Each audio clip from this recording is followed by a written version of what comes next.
रे तू मु किए एडा को तो मो सान पुओ हरि मते डाकुथिला ठीक है मत शुणी बाबा 25 वर्ष है मु सब ही बंची सत कह एडा को तू कौट शुणीचु ना तुझे किए कही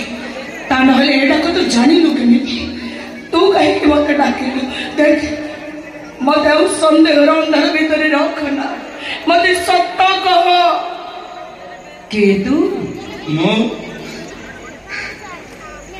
मो पर तो हरी